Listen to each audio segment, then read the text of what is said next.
Malaysia calling ভিসায় যে 24,64,000 কর্মী যাওয়ার কথা ছিল, এই বিষয়টি গুজব নাকি সত্য, এটাই আজকে আপনাদের জানানোর চেষ্টা করব। সো হ্যালো এভরিওয়ান, আসসালামু আলাইকুম। আশা করি সকলে ভালো আছেন। প্রতিদিনের ন্যায় আবারও চলে আসলাম আপনাদের মাঝে মালয়েশিয়া ভিসা সংক্রান্ত আরও একটি গুরুত্বপূর্ণ আপডেট ভিডিও নিয়ে। সো হ্যাঁ বন্ধুরা, বর্তমান সময়ে আপনারা যে আপডেটটা দেখছেন যে মালয়েশিয়াতে যে 24,64,000 কর্মী যাওয়ার কথা ছিল, এটা নিয়ে কিন্তু বর্তমান সময়ে যে নিউজটা হচ্ছে, অনেকে কিন্তু বলছে যে গুজব, অনেকে কিন্তু বলছে সত্যি। সো এই প্রেক্ষিতে আমি একটা বিষয় রিসার্চ করলাম এবং জানতে পারলাম আসলে যে মালয়েশিয়াতে যে 24,64,000 কর্মী যাওয়ার কথা ছিল, এই বিষয়টি আসলে গুজব নয়। আবার ইতোমধ্যে অনেক এজেন্সিকে দেখলাম যে আসলে একটা মানে অপরিষ্কার কাজ করতেছে। আসলে যে 24,64,000 কর্মী যাওয়ার কথা মালয়েশিয়াতে, অর্থাৎ তারা কিন্তু বলছে যে বাংলাদেশ থেকে শুধুমাত্র কর্মী যাবে 24,64,000, আপনারা ফাইল জমা করুন এবং খুব শীঘ্রই আবেদন শুরু হবে। সো আবেদন চালু হয়ে গিয়েছে। আসলে এটাও কি সত্য? এর মধ্যে কিন্তু একটা কিন্তু রয়েছে, কিন্তুটা আপনাদের ভিডিও লাস্টে বলবো।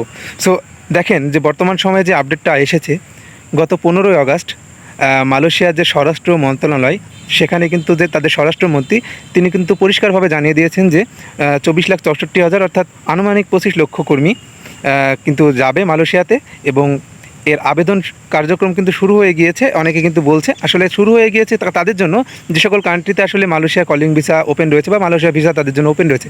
কিন্তু বর্তমান সময়ে দেখেন, যারা কিনা বলছে যে আপনারা আবেদন করুন বাংলাদেশ থেকে, আসলে বাংলাদেশ থেকে কিন্তু বর্তমান সময়ে আবেদন করা যাচ্ছে না, কজ বাংলাদেশিদের জন্য কিন্তু এখনও পর্যন্ত মালয়েশিয়ার ভিসা কিন্তু পুরোপুরিভাবে আসলে উন্মুক্ত হয়নি।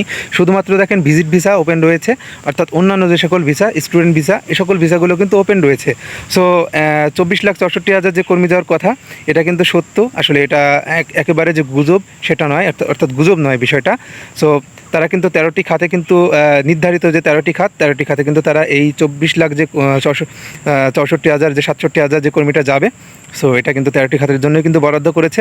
অর্থাৎ সামনে বছরে এটা বাড়াতেও পারে, হয়তো বা কমাতেও পারে, তারা কিন্তু নির্ধারিতভাবে কিন্তু কোনো কিছু বলেনি। সো আশা করি সকলে সত্যটা জানতে পেরেছেন। সো এখন যারা ভাবছেন বর্তমান সময়ে যে 24,64,000 যে কর্মী যাওয়ার কথা আপনারা আবেদন করবেন, বা যারা আবেদন করতে বলছে, প্লিজ পরিষ্কারভাবে বলতে চাই, আপনারা এখন কেউ আবেদন করেন না, প্রতারিত হবেন আপনারা। সো ভিসার দাম আসলে কমবে কিংবা বাড়বে, এটাও কিন্তু এখনও পর্যন্ত নির্ধারিত কোনো প্রকার আসলে আপডেট আসেনি। আর বড় একটা কথা সেটা হচ্ছে যে আসলে এই যে কর্মীগুলো আসলে আবেদন প্রক্রিয়া আসলে সরকারি মাধ্যমে হবে, এটা আমরা যতটুকু আপডেট পেয়েছি। সো সকলে ভালো থাকবেন সেই পর্যন্ত। আর এখনও যারা আমার চ্যানেলটি সাবস্ক্রাইব করেননি, যদি আপনাদের কাছে ভিডিওটি ইনফরমেটিভ মনে হয়, অবশ্যই চ্যানেলটি সাবস্ক্রাইব করে ভালোবাসা দিবেন। সো এই পর্যন্তই, ধন্যবাদ সবাইকে।